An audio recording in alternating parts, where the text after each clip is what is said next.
ಇಷ್ಟೆಲ್ಲ ಆದ ನಂತರ ಮಾನ್ಯ ಮುಖ್ಯಮಂತ್ರಿಗಳು ಒಂದು ಪತ್ರಿಕಾ ಹೇಳಿಕೆಯನ್ನು ಬಿಡುಗಡೆ ಮಾಡಿದ್ರು. ಅದರಲ್ಲಿ 2.5 ವರ್ಷದಲ್ಲಿ 40,000 ಹುದ್ದೆಗಳನ್ನು ತುಂಬಿಕೊಳ್ತಾರಂತೆ. ಈ ಹಳೆ ಬಾಕಿಯನ್ನು ಹೇಳಿ, ಈಗ ಕೇಂದ್ರದವರಿಗೆ ಹಳೆ ಬಾಕಿ ಕೇಳ್ತೀರಾ, ನಿಮ್ದು ಹಳೆ ಬಾಕಿ ಬೇಕಲ್ಲ. ಈಗ 2.5 ವರ್ಷ ಖಾಲಿ ಆದಾಗ 2.5 ವರ್ಷದಲ್ಲಿ ಏನು ತುಂಬಿಕೊಂಡಿದ್ದೀರ ಅನ್ನೋದನ್ನ ಹೇಳಬೇಕಲ್ಲ. ಬಿಜೆಪಿ ಸರ್ಕಾರದ ಅವಧಿಯಲ್ಲಿ ನೇಮಕಾತಿ ಪ್ರಕ್ರಿಯೆಯಲ್ಲಿನ ವಿಳಂಬ, ಅವಾಗ ಕೊರೋನಾ ಇತ್ತು ಬಿಡಿ. ರಾಜಕೀಯ ಲಾಭಕ್ಕಾಗಿ ಪ್ರತಿಪಕ್ಷಗಳು ವಿದ್ಯಾರ್ಥಿಗಳ ದಾರಿಯನ್ನು ತಪ್ಪಿಸ್ತಾ ಇವೆ. ಒಳ ಮೀಸಲಾತಿ ಹೋರಾಟದಿಂದ ನೇಮಕಾತಿ ಪ್ರಕ್ರಿಯೆ ವಿಳಂಬವಾಗಿದೆ ಅಂತ ಹೇಳ್ತಾ ಇದ್ದಾರೆ. ಇರಬಹುದು ಅದು 2.5 ವರ್ಷಗಳಲ್ಲಿ 40,000 ಹುದ್ದೆಗಳನ್ನು ಭರ್ತಿ ಮಾಡಲಾಗುತ್ತೆ. ಸಿಎಂ ಸಿದ್ದರಾಮಯ್ಯ ಹೇಳಿಕೆ ಬಿಡುಗಡೆಯಾಗಿದೆ. ಈಗ 40,000 ಹುದ್ದೆಗಳ ಭರ್ತಿಯಾಗುತ್ತೆ. ಇದು ಮಾಧ್ಯಮ ಹೇಳಿಕೆಯನ್ನ ಬಿಡುಗಡೆಯನ್ನ ಮಾಡಿರೋದು ಮಾನ್ಯ ಮುಖ್ಯಮಂತ್ರಿಗಳ ಕಚೇರಿಯಿಂದ. ಅಲ್ಲಿ ವಿಳಂಬವಾಯಿತು ಬಿಜೆಪಿ ಸರ್ಕಾರದಲ್ಲಿ. ಹಾಗಾಗಿ ಒಳ ಮೀಸಲಾತಿ ಹೋರಾಟದಿಂದ ನೇಮಕಾತಿ ಪ್ರಕ್ರಿಯೆ ವಿಳಂಬವಾಗಿದೆ ಅನ್ನುವಂಥದ್ದನ್ನ ರಿಲೀಸ್ ಮಾಡಿದ್ದಾರೆ ಮಾಧ್ಯಮ ಹೇಳಿಕೆಯಲ್ಲಿ. ನನ್ನ ಸಹೋದ್ಯೋಗಿ ಈಗ ಧಾರವಾಡ ಪ್ರತಿನಿಧಿ ಜಾವೇದ್ ಅದೋನಿ ನನ್ನ ಸಂಪರ್ಕಕ್ಕೆ ಸಿಗ್ತಾ ಇದ್ರು. ಜಾವೇದ್, ಈ ವಿಚಾರದಲ್ಲಿ ನೋಡೋದಾದ್ರೆ ಈಗ ವಿದ್ಯಾರ್ಥಿಗಳು ಬೆಳಗ್ಗೆಯಿಂದಲೂ ಕೂಡ ಹೋರಾಟ ಮಾಡ್ತಾ ಇದ್ರು, ಯುವಕರೆಲ್ಲ ಹೋರಾಟವನ್ನ ಮಾಡ್ತಾ ಇದ್ರು. ಈ ಹೋರಾಟದಲ್ಲಿ ಈಗ ಮಾನ್ಯ ಮುಖ್ಯಮಂತ್ರಿಗಳು ಈ ಪತ್ರಿಕೆಯ ಹೇಳಿಕೆಯನ್ನು ಬಿಡುಗಡೆ ಮಾಡಿದ್ದಾರೆ, ಮಾಧ್ಯಮ ಹೇಳಿಕೆಯನ್ನ. ಈ ಹೇಳಿಕೆಯ ಬಗ್ಗೆ ಯುವಕರು ಏನು ಹೇಳ್ತಾ ಇದ್ದಾರೆ? ಒಪ್ಕೊಂಡಿದ್ದಾರಾ ಅಥವಾ ಇಲ್ವಾ?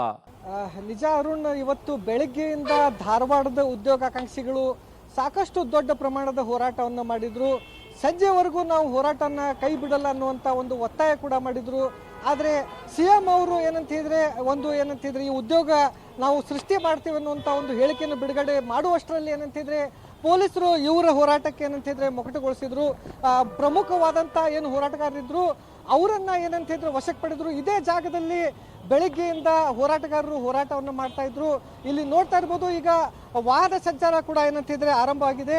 ಇಲ್ಲಿರುವಂತ ಹೋರಾಟಗಾರರಿಗೆ ಒತ್ತಾಯಪೂರ್ವಕವಾಗಿ ಎಬ್ಬಿಸುವ ಮೂಲಕ ಅವರು ಹೋರಾಟವನ್ನು ಮೊಕಟುಗೊಳಿಸಿರುವಂಥದ್ದು. ಅದ್ರ ಜೊತೆಗೆ ಯಾರು ಪ್ರಮುಖವಾಗಿ ಇಲ್ಲಿ ಮಾತಾಡ್ತಾ ಇದ್ರು, ಹೋರಾಟ ಮಾಡ್ತಾ ಇದ್ರು, ಅವರನ್ನ ಸಂಪೂರ್ಣವಾಗಿ ವಶಕ್ಕೆ ಪಡೆಯುವಂತ ಕೆಲಸವನ್ನ ಮಾಡಿದ್ರು.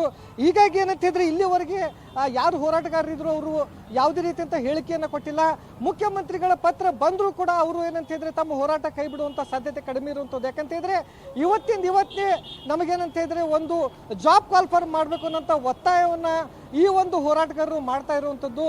ಬೆಳಿಗ್ಗೆಯಿಂದ ಅವರು ಒಂದೇ ಒಂದು ಪಟ್ಟು ಹಿಡಿದಿರುವಂಥದ್ದು ಏನಂತ ನಮಗೆ ಇವತ್ತೇ ಮುಖ್ಯಮಂತ್ರಿಗಳು ಜಾಬ್ ಅನ್ನ ಕಾಲ್ಫಾರ್ಮ್ ಮಾಡಬೇಕು. ಸಾಕಷ್ಟು ಶಿಕ್ಷಣ ಇಲಾಖೆಯಲ್ಲಿ ಆಗಿರ್ಬೋದು, ಕಂದಾಯ ಇಲಾಖೆಯಲ್ಲಿ ಆಗಿರ್ಬೋದು, ಪೊಲೀಸ್ ಇಲಾಖೆಯಲ್ಲಿ ಆಗಿರ್ಬೋದು, ಈ ಎಲ್ಲ ಇಲಾಖೆಗಳಲ್ಲಿ 10ರಿಂದ 12,000 ಪೋಸ್ಟ್ ಖಾಲಿ ಇದಾವೆ. ಅವುಗಳನ್ನ ಕರೆದ್ರೆ ನಾವು ನಮ್ಮ ವಯೋಮಿತಿ ಏನು ಹೋಗ್ತಾ ಇದೆ, ನಾವು ಭರ್ತಿ ಆದ್ಮೇಲೆ ನಾವು ಅಟ್ಲೀಸ್ಟ್ ನಾವು ಉದ್ಯೋಗಕ್ಕೆ ಏನಾದರೂ ಹತ್ತಬಹುದು ಅನ್ನುವಂತ ಒತ್ತಾಯ ಕೂಡ ಮಾಡಿರುವಂತದ್ದು. ಅರುಣ್. ಓಕೆ ಜಾವೇದ್, ನಿಮ್ಮೆಲ್ಲ ಮಾಹಿತಿಗೆ ಧನ್ಯವಾದಗಳು.